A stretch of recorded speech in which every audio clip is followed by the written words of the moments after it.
خوړلی شي په خپله د خپل باغ نه چې ځاغان شړلی شي او مالیار چې شکوي غوټۍ د ګلو مالیار نه دی په ګل چې وي غمجن هغه مالیار ګڼلی شي د پښتونخوا سټوډنټس ارګنایزیشن ډګري کالج خواځخیله له اړخه راجوړه کړل شوې دا غونډه چې په هغې کې زموږ سره د پي ایس ایف او نور مقام معین ځوانان ننګیالي ګلالي ځوانان او ماشومان زموږ سره ولاړ دي دا ډېره د خوشحالۍ خبره ده چې قام دومره راویښ دی ځوانان دومره راویښ دي چې کومه پالیسي د حکومت او ریاست د دې قوم او د دې وطن د دې د هلکانو او د جینکو د تعلیم خلاف جوړوي د هغې خلاف یو اواز دي موږ په دې حکومت او په دې ریاست باندې دا واضح کوو چې دا د جینکو کالج کوم چې د 14 کالو نه د ریاستي جبر د لاندې قبضه کړی شوی و په هغې باندې د سوات غیرتي ولس وخت په وخت باندې راپاڅېدلي دي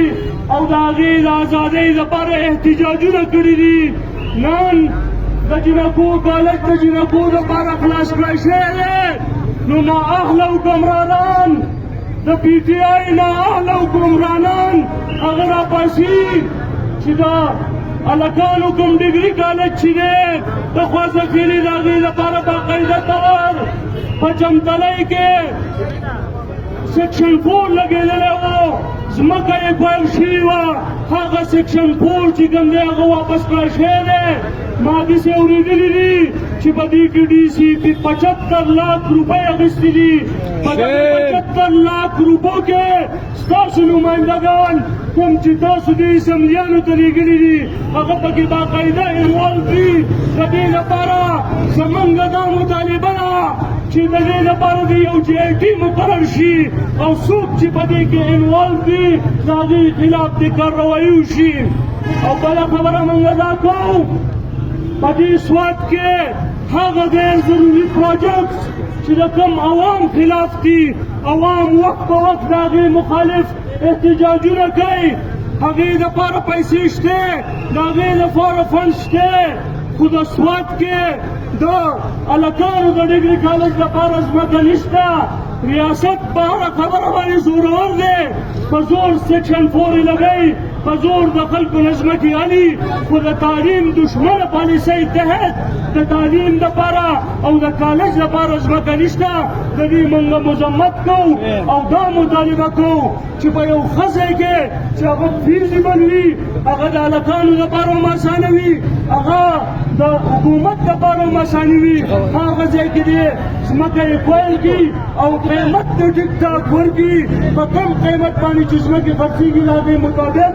د هغې قیمت دې ورکړي دا ټول خلک دغه شانې لګیا دی پرایویټ سیل پرچیز کېږي په ډیلي بیسس باندې تاله هر سړی ځمکه درکوي خو چې ته د هغې قیمت ټیک ورکړې بله خبره دا ده چې دلته خلک ځینې پروپیګنډه کوي چې په دې کالج باندې به نور څوک قبضه وکړي نو موږ پرې د هغې هسې تش پرزنس نه دی پرېښی نو قبضه خو لا غټه خبره ده انشاءالله هېڅوک زموږ په تعلیمي اداره باندې قبضه نشي کولی او خاص کر زموږ په جنکو په تعلیم باندې ملګرو تاسو ته دې پته وي موږ پروګرسیو خلک یو موږ د کو ایجوکیشن خلاف نه یو خو دلته زموږ دې علاقې ته د دې روایاتو ته به هم کته غواړي دلته ځینې خلک داسې دي چې هغه په کو ایجوکیشن کې خپل په ماشومانو باندې سبق نه ویل غواړي نو پکار دا ده چې د هغوی لپاره دغه شانې یو سپریټ اداره وي او دغه کالج چې کوم دی دا سپریټ دی نو د دې د حیثیت دې نه ختمېږي او دا دې همدغه شانې پاتې شي دا دې اپګریډ کړی شي په دې کې د پوسټ ګریجویټ کالج جوړ شي دلته د ښه د لبو میدانونه جوړ شي دلته د ښې لایبرریانې جوړې شي دلته دې ښه لیبارټریز جوړ شي چې په هغې کې په ښه طریقه سره زمونږ ماشومانې زمونږ استاسو خویندې زمونږ استاسو لوڼه هغه تعلیم په ښه طریقه سره حاصل کړي او هلکانو کالج چې کوم دی هغوی ته هم یو ښه کالج او زبردست تعمیرات وشي د دې تعمیراتو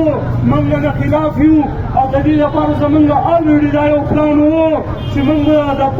سوات د خوازخېلي ډګري کالج بوایز چې کوم دی د هغې د بلډینګ دپاره احتجاج کوو اوس پکې دا یو برنینګ ایشو راله نو زمونږ دا دوه مطالبې دي زمونږ ستاسو ټول په دې متفق یئ چې د جنکو کالج چې دی دا د همدغه د جنکو کالج پاتې شي دا سوچت کوئ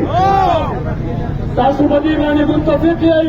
چې د هلکانو لپاره دی یو ښه زبردست تعمیراتي بلډینګ بل جوړ کړی شي او یو بل جدا کالج دی په بل ځای کې جوړ کړی شي زمونږ دغه فیصله ده او دغه زمونږ وینا ده او دې خلکو ته موږ دا وایو دا کوم چې پروپیګنډې کوي او کوم چې زما ستا نه ووټ اخیستی دی او اسمبلو ته رسېدلي دي دوی ته دا وایو چې تاسو د ځان نه بولګان مه جوړوئ د ځان نه دا چاړهګان مه جوړوئ لږ د عوامو دپاره سوچ وکئ لږ په دې خاورې دپاره سوچ وکئ لږ په دې وطن باندې رحم وکئ او هر هغه فیصلې وکئ چې هغه د دې عوامو په مفاد باندې وي ستاسو له ټولو ډېره زیاته شکریه ډېره مننه